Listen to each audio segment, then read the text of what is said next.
Well, I made one cut with this rip chain and this setup, and it was a little over 15 feet long, and the average cut width was about 25 inches. So that means we cut 4,700 square inches or 300 square feet of wood with that. So that's not a real long cut. I've made longer, like I said, I've made 40-foot cuts with it before, but not that wide. I was able to make that cut with one tank of gas and one oil and one sharpening. Well, I'm going to go ahead and take a round file now and just touch up this chain. Well, you can see the chain is stretched a little bit here. It's loose on there now. We knew that was going to happen. So I'm going to tighten the chain up. I'm just going to touch it up with a file, just light touch, just to polish it up a little bit, just to hone it before we make the next cut. And then I'm going to make sure I got it filled up with gas and oil to get ready for the next cut. The automatic oiler is set to pump more oil, but then we've got a hand oiler on there too, and my son was pumping the hand oiler quite a bit. So on a saw like this, ordinarily if you're set up and just doing cross-cutting, your gas tank is going to run out of fuel before the oil tank does. But when you've got it set up for ripping like this, your oil tank might run out of oil before the gas tank runs out of gas. Some of the long cuts that I've made, I wound up running out of gas and had to fuel up while I was making the cuts. When you do that, you want to make sure you stop before the engine quits, before it runs out of gas, because again you'll be running out of oil first, but you don't want the engine to quit while it's running, because going through there making a long rip cut like that, that engine is running at full power for a long period of time, under a load for a long period of time. So it needs to sit and idle a little bit to cool down. That's an air-cooled engine. It depends on air flowing over the cylinder as well as fuel evaporation in it to cool that engine down. So if you shut it down when it's hot, that's not a good thing if you let it die when it's hot. So you should let it idle down a little bit.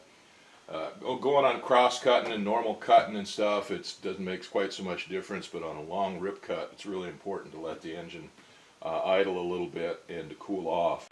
So after every cut, it's a good idea to go ahead and gas it up and oil it. On cutting an 8-foot log, a smaller diameter, 24-inch diameter tree or something like that, you might be able to make a couple of cuts on it before you need to fill up the gas and the oil or file the chain. But on a long cut, it's hard on the saw. It's going to use a lot of gas. So anyway, we'll fill it up beforehand so we don't run out of gas in the middle of a cut. If I'm doing a lot, like making several cuts, I'll take in the middle of the day and take the bar off and turn it over, because it gets a lot of wear on this lower side of the bar, and you get a little bit of wear on the top just from gyroscopic precession. If you're putting pressure on the bottom here, as that chain goes around, it's going to put a little bit of pressure on the opposite rail on the top. So you get a little bit of wear there, but not significant in one day. But then every day of cutting, if I'm cutting a full day, at the end of the day, I'll take the bar off, and I have a bar grinder that I'll go and true the bars up with, because one rail of the bar inevitably will wear more than the other rail, and if you let it go very long, then the chain is going to want to tip, and your cut will either wind up climbing up out of the cut or diving down into the cut and seizing the machine, the mill in the cut. Better to prevent that. So like I said, a bar grinder is a good investment on that. As I grew up filing the bars by hand every couple of days, just taking the chain off and draw filing them to square the bars up, and then taking the burrs off of them. But now I've got a bar grinder to do it, an electric bar grinder, and it does it with precision. And so like I said, you got to true the bars up every day or so, or every couple of days at least.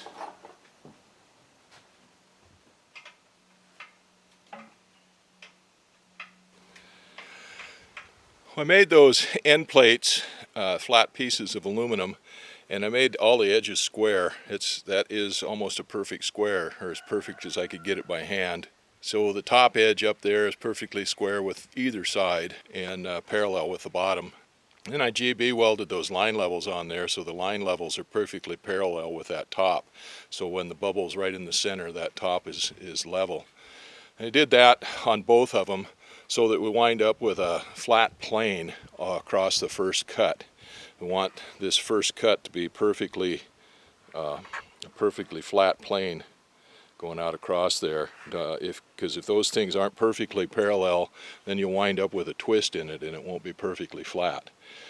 So, and that's what we did. That's what my son set that up, and that first cut, that first face there, is perfectly flat. So the levels really don't have much to do with the second cut. The second cut, it's important to be perfectly perpendicular with the first cut.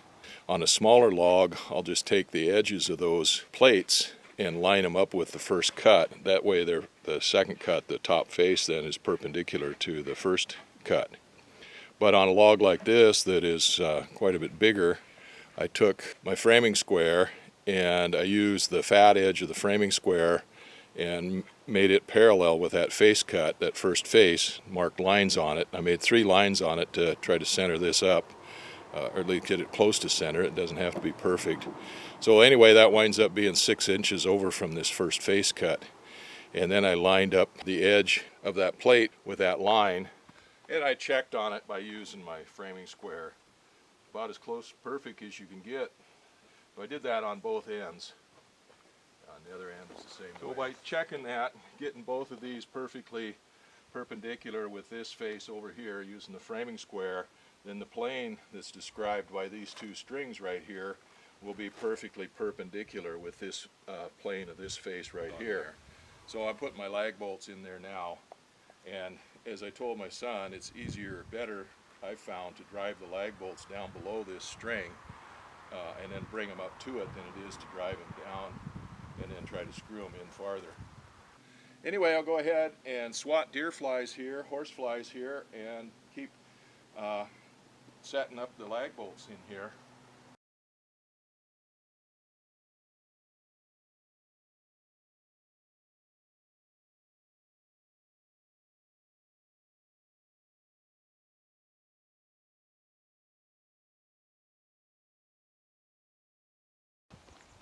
I've got all these lag bolts driven down in here. Now I'll bring them up so that they're flat with these plane of this string. 1 horsefly and 1 lag bolt.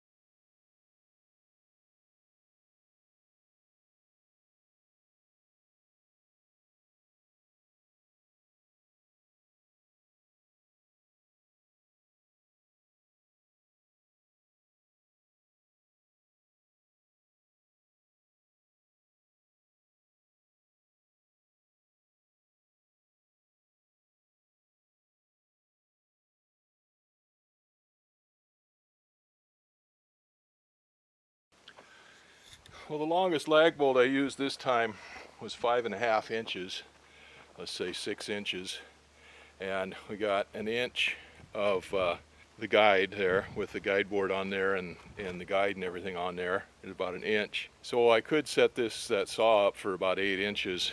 I've got it set for 11 inches now, which was what we made the first cut at. So we had 8-inch lag bolts in there the first time. So made the first cut without cutting a lag bolt. Well, I can change that down to 8 inches, which will get me down below, if I go 9 inches or 10 inches, 9 inches will get me down below this little spot right here. There's a spot of rot there, and that'll get me down below most of this cadmium layer here, which is soft. And the cut will be straight across here through mostly good wood. We might have a few boards here on the front. The first board might not be any good, but after that it should be good. Because we're going to go down to about here, then I'll cut down and make a cant, and then we'll make another cant, and then we'll make a 3rd cant. Well, anyway, that thing is all set up, ready to start cutting. I'm not going to do it. I'm going to wait for my son to come out here this afternoon when he gets comes out, because he wants to do it. He really likes doing it. I give him something to do. So anyway, I'll just wait. Everything all set up now for him. When we get here, when we'll get the mill out, the saw out, and slice off some chunks. Meanwhile, I got some other things to do besides swatting horseflies. Chain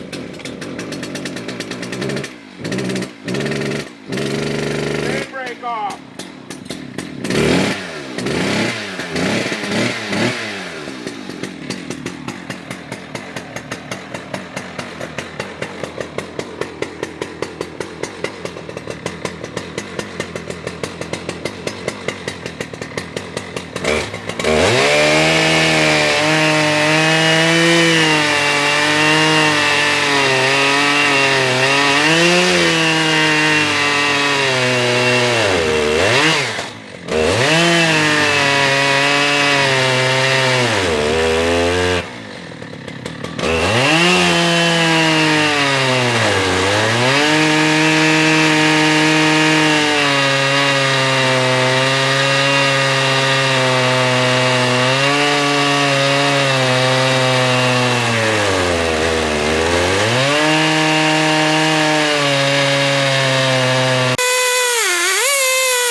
One more thing you gotta watch. You gotta watch out for stuff coming loose on that because there's a lot of vibration on that. Yeah, there is. Well, That didn't work out as well as I'd hoped. yeah, sorry I fucked that up. Well, as careful as I was to set that thing up, it was nice and close, everything was even on it. Still got, it's all screwed up, and that's just one of the things that can happen. Thought that the chain was getting dull, and it might have been. It might have hit some dirt or something there on that one side. That's not uncommon. Anyway, it wasn't cutting very good going after we got about halfway through there. Well, I got to looking in the one guidepost, the depth guidepost on the power head side vibrated loose and started dropping down. So the bottom end of that cut is almost 2 inches deeper, or almost 3 inches deeper than where it starts on this end. And the other side stayed locked up, so the other side is nice and even through there. But this side is messed up. So probably have to go, we'll see what it looks like when we get that thing off of there, that cant off of there. I mean that slab off of there, but that thing's pretty much screwed up too because it's twisted now. And you can't get a flat board off of that. And we'd have to see how we figure out how we can get that. You didn't want to take those out of there yet, Carl, because that's what pulls that up so you can spin it around. But that's all right. You got one in on this side that holds it up. But anyhow, that's disappointing.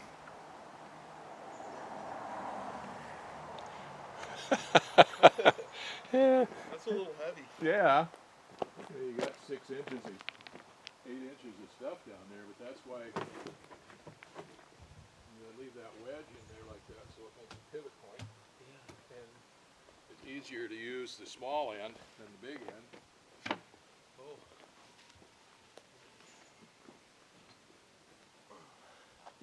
Well.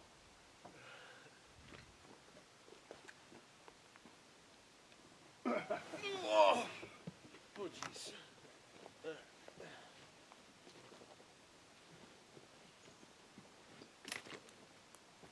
It's too heavy to screw with. Yeah, besides You can go that. get the cat hook and tip it over to that. Yeah, look at that.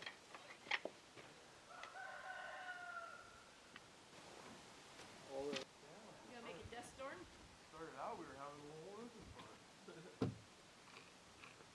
Got halfway and then I didn't notice that had slipped. take your shirt and just hang your face.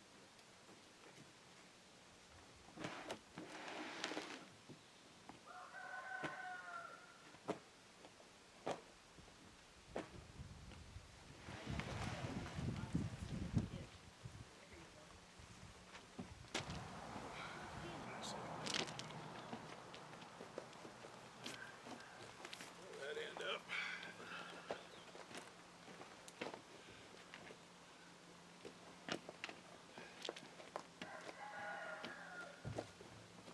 Jeez. It's almost like we're building a coral castle. The secret of the ancient Egyptians. Leverage.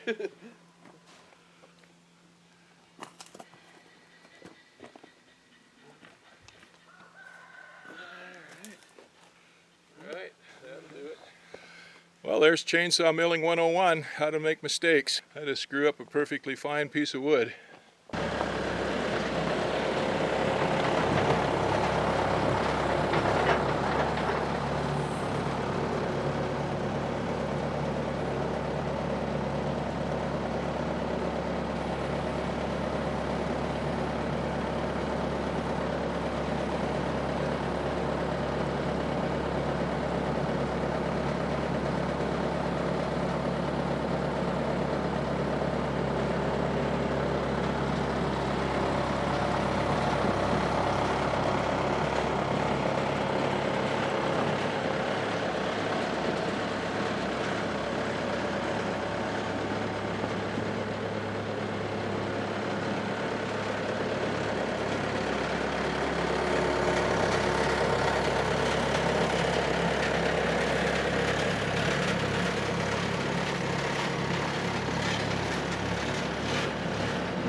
Well, we cutting our log up here and we screwed up something horrible on here.